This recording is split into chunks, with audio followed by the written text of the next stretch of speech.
তোর মনে আছে সেই ক্লাস 5-এর গরমের দুপুরটা কালুবাবুর বাগানে হানা দিয়েছিলাম আমরা?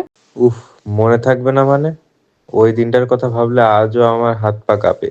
তুই তো নিচে দাঁড়িয়ে শাড়ি স্টাইলে ওড়না পেঁচিয়ে আম কোড়াচ্ছিলি। আর তুই তো বাদলের মতো মগ ডালে, আমি নিচ থেকে বলছি আবির ডান দিকের ওই লালচে আমটা পার, আর তুই বলছিস চুপ কর, ধরা খেলে আমি তোকে চিনি না। আরে আসল কমেডি তো করলো রাহুল। ওরে রাখা হয়েছিল পাহারায়, কথা ছিল কেউ আসলে শীষ দেবে, আর ও ভয় পেয়ে বিড়ালের মতো ম্যাও শুরু করলো। ও খোদা, আমি ভাবলাম সত্যি বিড়াল। যেই না উপরের দিকে তাকিয়েছি তোকে গালি দিতে, দেখি তোর পেছনে কালুবাবু লাঠি হাতে দাঁড়িয়ে। আমার তো তখন কলিজা শুকিয়ে পানি। কালুবাবু নিচ থেকে গর্জে উঠলেন, কিরে বাদর, আম কি মিষ্টি লাগছে? আমি তো ডাল ছেড়ে প্রায় তোর গায়ের উপর পড়ি আর কি। আর আমার অবস্থা চিন্তা কর, আমার আঁচল ভরা আম, পালানোর কোনো রাস্তা নেই।